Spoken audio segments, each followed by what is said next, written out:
এবার গাজায় যুদ্ধ বন্ধের আহ্বান ইসরায়েল নেতার। এক সপ্তাহের মধ্যে এনপিটি থেকে বেরিয়ে যেতে পারে ইরান।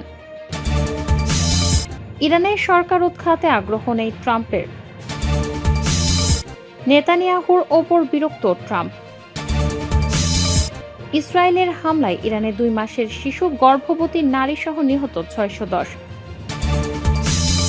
সর্বশেষ জানাবো, মার্কিন প্রতিনিধি পরিষদের সব ডিভাইসে হোয়াটসঅ্যাপ নিষিদ্ধ। শিরোনাম শুনলেন, এবারে বিস্তারিত। এবার গাজায় যুদ্ধ বন্ধের আহ্বান ইসরায়েলি নেতার। মধ্যপ্রাচ্যের চিরবৈরী দুই দেশ ইসরায়েল ও ইরানের মধ্যে গত 12 দিন ধরে চলা সংঘাত অবসানের ইঙ্গিত মিলেছে। এ সংক্রান্ত ট্রাম্পের ঘোষণার পর তা মেনে নিয়েছে ইরান ও ইসরায়েল। মঙ্গলবার সকালে ইরানের সঙ্গে ইসরায়েলের যুদ্ধবিরতির ঘোষণা আসার পরই গাজায় 20 মাসেরও বেশি সময় ধরে চলা যুদ্ধ বন্ধের আহ্বান জানিয়েছেন ইসরায়েলি বিরোধী দলীয় নেতা ইরাত লাপিদ। সামাজিক যোগাযোগ মাধ্যম এক্স প্ল্যাটফর্মে তিনি লিখেছেন, এখন বাকি শুধু গাজা, সেখানেও যুদ্ধ শেষ করার সময় এসেছে।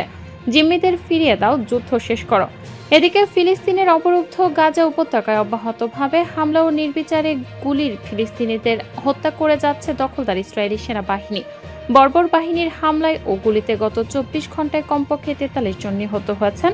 সোমবার 23 জুন নিহতদের মধ্যে 20 জন ত্রাণপ্রার্থীও ছিলেন, যারা যুক্তরাষ্ট্র ইসরায়েল সমর্থিত বিতর্কিত গাজায় হিউম্যানিটেরিয়ান ফাউন্ডেশন পরিচালিত বিতরণ কেন্দ্রগুলোতে ত্রাণ নিতে গিয়েছিলেন।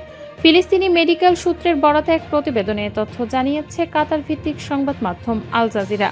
গাজার মেডিকেল সূত্র জানিয়েছে, সোমবার ভোর থেকে অবরুদ্ধ গাজা উপত্যকায় ইসরায়েলি সেনাবাহিনীর অব্যাহত হামলায় কমপক্ষে 43 জন নিহত হয়েছেন, যার ফলে 2023 সালের অক্টোবর থেকে চলমান এই আগ্রাসনের নিহত মোট ফিলিস্তিনের সংখ্যা 56,000 ছাড়িয়ে গেছে। সোমবার নিহত 43 জনের মধ্যে কমপক্ষে 20 জন ত্রাণপ্রার্থীও রয়েছেন, যারা যুক্তরাষ্ট্র ইসরায়েল সমর্থিত বিতর্কিত সংস্থা জিএইচএফ পরিচালিত বিতরণ কেন্দ্রগুলোতে ত্রাণ নিতে গিয়েছিলেন। জাতিসংঘ এই ফাউন্ডেশনকে হাতিয়ার হিসেবে ব্যবহার করার জন্য তীব্র নিন্দা জানিয়েছে। এক সপ্তাহের মধ্যে এনপিটি থেকে বেরিয়ে যেতে পারে ইরান। ইরান আগামী এক সপ্তাহের মধ্যে পরমাণু অস্ত্র বিস্তার রোধ চুক্তি থেকে বেরিয়ে যাবে বলে মনে করছেন বিশ্লেষকরা। তেহরান বিশ্ববিদ্যালয়ের অধ্যাপক বিশ্লেষক সৈয়দ মোহাম্মদ মারান্দি ইজাদি আল জাজিরাকে বলেন, আন্তর্জাতিক পারমাণবিক শক্তি সংস্থার সঙ্গে সহযোগিতা করেও কোনো লাভ হয়নি। এমন অভিযোগ তুলে এনপিটি থেকে সরে আসতে পারে ইরান। আগামী এক সপ্তাহের মধ্যে চুক্তিটির 10 নম্বর অনুচ্ছেদ ব্যবহার করে বেরিয়ে আসতে পারে তারা। ইজাদি বলেন, ইরান এ চুক্তির সদস্য হিসেবে আন্তর্জাতিক পারমাণবিক সংস্থার সঙ্গে দীর্ঘদিন ধরে কাজ করে আসছে, অথচ এই সহযোগিতা কোনো নিরাপত্তা নিশ্চিত করেনি, বরং ইরানের যেসব পারমাণবিক স্থাপনা ইসরায়েলের হামলার লক্ষ্যবস্তু হচ্ছে, কিন্তু হামলার শিকার হওয়া সব স্থাপনাই আইএই এর নিয়মিত নজরদারিতে ছিল। আন্তর্জাতিক আইনের দৃষ্টিতে এটি একেবারেই বেআইনি। ইজাদি আরও বলেন, এ চুক্তির সদস্য না হয়েও অনেক দেশ পারমাণবিক কর্মসূচি চালিয়ে যাচ্ছে।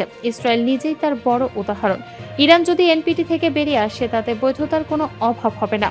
ইজাদি দাবি করেন, ইরানের পার্লামেন্টের সংখ্যাগরিষ্ঠ সদস্যই বর্তমানে চুক্তি থেকে বেরিয়ে আসার পক্ষে রয়েছেন এবং বিষয়টি আগামী কয়েকদিনের মধ্যে জাতীয়ভাবে আলোচনার টেবিলে আসবে বলে প্রত্যাশা করা হচ্ছে। বিশ্লেষকদের মতে, ইরান যদি এনপিটি থেকে সরে আসে, তাহলে আন্তর্জাতিক পর্যায়ে দেশটির পারমাণবিক কর্মসূচি আরও বিতর্কিত হয়ে উঠবে এবং পশ্চিমা দেশগুলোর সঙ্গে উত্তেজনা নতুন উচ্চতায় পৌঁছাতে পারে। ইরানের সরকার উৎখাতে আগ্রহ নেই ট্রাম্পের।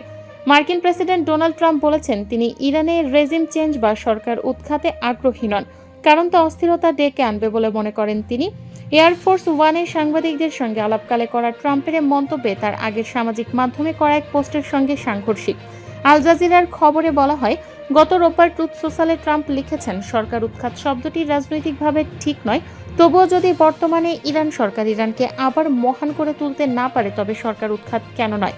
গতকাল সোমবার মার্কিন প্রেসিডেন্ট হোয়াইট হাউসের প্রেস সেক্রেটারি ক্যারোলিন লেভিট বলেন, ডোনাল্ড ট্রাম্প ইরানের সরকার পরিবর্তনের ইঙ্গিত দিয়েছেন, তবে তা নীতিগত কোনো ঘোষণা নয়। সাংবাদিকদের তিনি বলেন, প্রেসিডেন্ট গতরাতে শুধু একটি প্রশ্ন উত্থাপন করেছেন, যদি ইরানি শাসক গোষ্ঠী কূটনৈতিক আলোচনায় অংশ না নেয়, তাহলে কেন ইরানি জনগণের নিষ্ঠুর শাসনের বিরুদ্ধে রুখে দাঁড়াবে না। তিনি জোর দিয়ে বলেন, আমাদের সামাজিক অবস্থানে কোনো পরিবর্তন আসেনি। নেতানিয়াহুর ওপর বিরক্ত ট্রাম্প।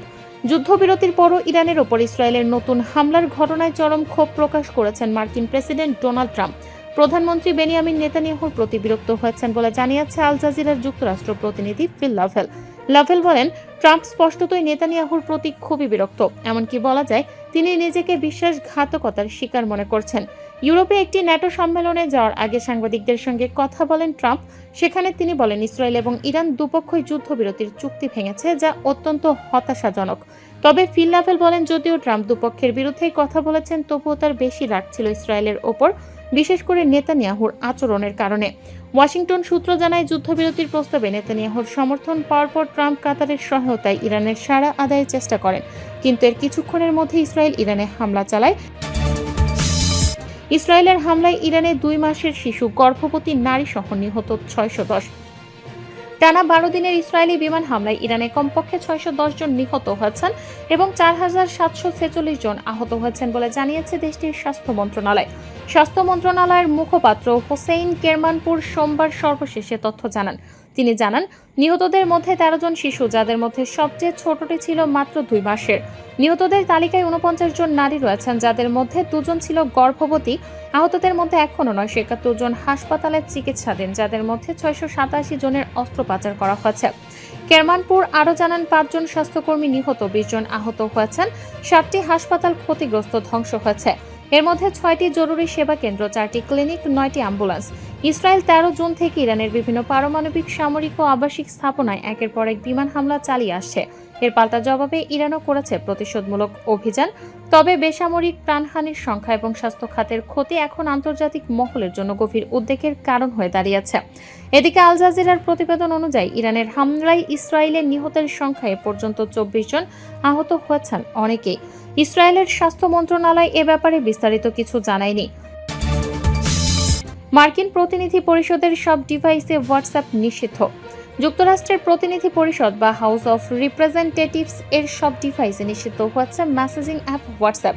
সোমবার হাউস অফ রিপ্রেজেন্টেটিভস এর কর্মীদের উদ্দেশ্যে পাঠানো এক নোটিশে বলা হয়েছে, এখন থেকে যুক্তরাষ্ট্রের হাউস অফ রিপ্রেজেন্টেটিভস এর সব ডিভাইসে নিষিদ্ধ মেটা মালিকানাধীন অ্যাপটি। নোটিশে আরও বলা হয়েছে, ব্যবহারকারীদের জন্য হোয়াটসঅ্যাপকে উচ্চ ঝুঁকিপূর্ণ অ্যাপ হিসেবে চিহ্নিত করেছে যুক্তরাষ্ট্রের সাইবার সিকিউরিটি অফিস। কারণ কিভাবে ব্যবহারকারীদের তথ্য সুরক্ষিত রাখে সে বিষয়ে পর্যাপ্ত স্বচ্ছতা নেই অ্যাপটির। একই সঙ্গে সংরক্ষিত তথ্য এনক্রিপশনের অভাব রয়েছে ও অ্যাপটি ব্যবহারের নিরাপত্তাজনিত ঝুঁকি তৈরি হতে পারে।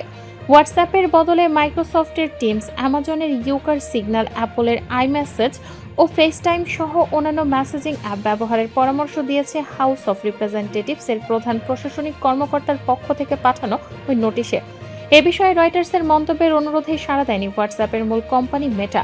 হোয়াটসঅ্যাপের মতোই end to end encrypted messaging ব্যবহার করে সিগন্যাল অ্যাপ কিছুদিন আগে বিতর্কের মধ্যে পড়েছিল। সিগন্যাল বিতর্কের কারণ ছিল, সিগন্যাল ব্যবহার করে অন্তত 2টি ব্যক্তিগত গ্রুপ চ্যাটিংয়ে ইয়েমেনে হামলার পরিকল্পনার গোপন ও গুরুত্বপূর্ণ তথ্য পাঠিয়েছিলেন যুক্তরাষ্ট্রের প্রতিরক্ষা সচিব পিট হেগসেথ।